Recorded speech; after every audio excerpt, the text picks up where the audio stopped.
Only a bird. A live bird. Yeah. You get to know that birds have shadows these days. Say, we're in the open here. Let's crawl in this doorway here and talk. Have you seen any Martians? No. They're going over to New York. Night, the sky's alive with their lights, just as if people were still living in it. By daylight, you can't see them. 5 days ago, a couple of them carried something big across the flats from the airport. I think they're learning how to fly. Fly? Yeah, fly. Then it's all over with humanity. Stranger, there's still you and I. 2 of us left. Yeah. They got themselves in solid.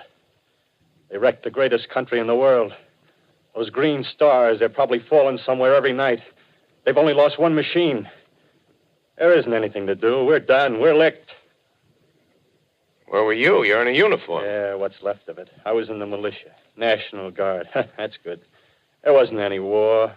Any more than there's war between men and ants. Yes, but we're eatable ants. I found that out. What'll they do to us? I thought it all out. Right now, we're caught as we're wanted. The Martian only has to go a few miles to get a crowd on the run. But they won't keep on doing that. They'll begin catching us systematic, like keeping the best and storing us in cages and things. They haven't begun on us yet. Not begun? Not begun. All that's happened so far is because we don't have sense enough to keep quiet. Bothering them with guns and such stuff and losing our heads and rushing off in crowds. No, instead of our rushing around blind, we got to fix ourselves up. Fix ourselves up according to the way things are now. Cities, nations, civilization, progress. Yes, but if that's so, what is there to live for? Well, there won't be any more concerts for 1,000,000 years or so, and no nice little dinners at restaurants. If it's amusement you're after, I guess the game's up. What is there left? Life, that's what. I want to live. Yeah, and so do you. We're not going to be exterminated. And I don't mean to be caught either. Tamed and fattened and bred like an ox. What are you going to do? I'm going on. Right under their feet. I got a plan. We men as men, we're finished. We don't know enough. We got to learn plenty before we get a chance. We've got to live and keep free while we learn, see? I've thought it all out, see? Well, tell me the rest. Well, it isn't all of us that are made for wild beasts. That's what it got to. That's what it got to be. That's why I watched you. Watched you. All those little office workers that used to live in these houses. They be no good. They haven't any stuff in them. They used to run off to work. I've seen hundreds of them running to catch their commuter's train in the morning, afraid they'd get canned if they didn't. Running back at night, afraid they wouldn't be in time for dinner. Lives insured and a little invested in case of accidents. Yeah, and on Sundays, worried about the hereafter. Well, the Martians, they'll be a godsend for those guys. Nice, roomy cages, good food, careful breeding, no worries. Yeah, after a week or so of chasing around the fields on empty stomachs, they'll come and be glad to be caught.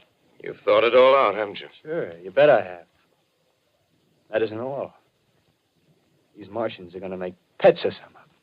Train them to do tricks. Who knows, get sentimental over the pet boy who grew up and had to be killed. Yeah, and some maybe, they'll train to hunt us. Oh, no, it's impossible. Human Yes, beings. they will. There's men who do it gladly. If one of them ever comes after me, by... In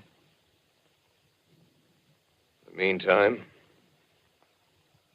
you and I and others like us, where are we to live when the Martians own the Earth?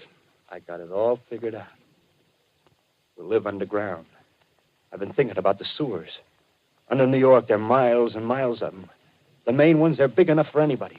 Then there's cellars, vaults, underground storerooms, railway tunnels, subways. You begin to see, huh? We'll get a bunch of strong men together. No weaklings. That rubbish, out. As you meant me to go. All right. Give you a chance, didn't I? Won't quarrel about that. Go on. Well, we got to make safe places for us to stay in, see? Get all the books we can. Science books. That's where men like you come in, see? We raid the museums. We'll even spy on the Martians. May not be so much we have to learn before... Listen. Just imagine this. 4 or 5 of their own fighting machines suddenly start off. Heat rays right and left. Not a Martian in them. Not a Martian in them, see? But men. Men who've learned the way how. May even be in our time. Gee. Imagine having one of them lovely things with its heat ray wide and free. We'd turn it on Martians. We'd turn it on men. We'd bring everybody down on their knees. That's your plan. You, me, a few more of us. We'd own the world. I see. Hey. Hey, what's the matter? Where are you going? Not to your world. Bye, stranger. Well, after parting with the artilleryman, I came at last to the Holland Tunnel, entered that silent tube, anxious to know the fate of the great city on the other side of the Hudson. Cautiously, I came out of the tunnel and made my way up Canal Street. Reached 14th Street, and there again were black powder and several bodies and an evil, ominous smell from the gratings of the cellars of some of the houses. I wandered up through the 30s and 40s, stood alone on Times Square, caught sight of a lean dog running down 7th Avenue with a piece of dark brown meat in his jaws and a pack of starving mongrels at his heels. Made a wide circle around me as though he feared I might prove a fresh competitor. Walked up Broadway in the direction of that strange powder, past silent shop windows, displaying their mute wares to empty sidewalks. Past the Capitol Theater, silent, dark. Past a shooting gallery where a row of empty guns faced an arrested line of wooden ducks. Near Columbus Circle, I noticed models of 1939 motor cars in the showrooms facing empty streets. Over the top of the General Motors building, I watched a flock of black birds circling in the sky. Hurried on. Suddenly, I caught sight of the hood of a Martian machine, standing somewhere in Central Park, gleaming in the late afternoon sun. An insane idea.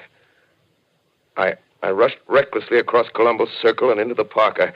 I climbed a small hill above the pond at 60th Street, and from there I could see standing in a silent row along the mall 19 of those great metal titans, their cowls empty, their steel arms hanging listlessly by their sides. I looked in vain for the monsters that inhabit those machines. Suddenly, my eyes were attracted to the immense flock of black birds that hovered directly below me. They circled to the ground. And there before my eyes, stark and silent, lay the Martians with the hungry birds pecking and tearing brown shreds of flesh from their dead bodies. Later, when their bodies were examined in laboratories, it was found that they were killed by the putrefactive and disease bacteria against which their systems were unprepared. Slain, after all, man's defenses had failed by the humblest thing that God, His wisdom, has put upon this earth.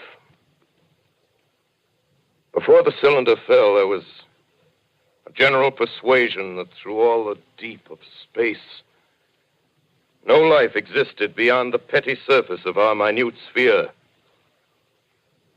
Now we see further. Dim and wonderful is the vision I've conjured up in my mind of life spreading slowly from this little seedbed of the solar system throughout the inanimate vastnesses of sidereal space. But a remote dream, maybe that the destruction of the Martians is only a reprieve to them and not to us. Is the future ordained, perhaps? Strange it now seems to sit in my peaceful study at Princeton, writing down this last chapter of the record, begun at a deserted farm in Grover's Mill. Strange to watch children playing in the streets. Strange to see young people strolling on the green where the new spring grass heals the last black scar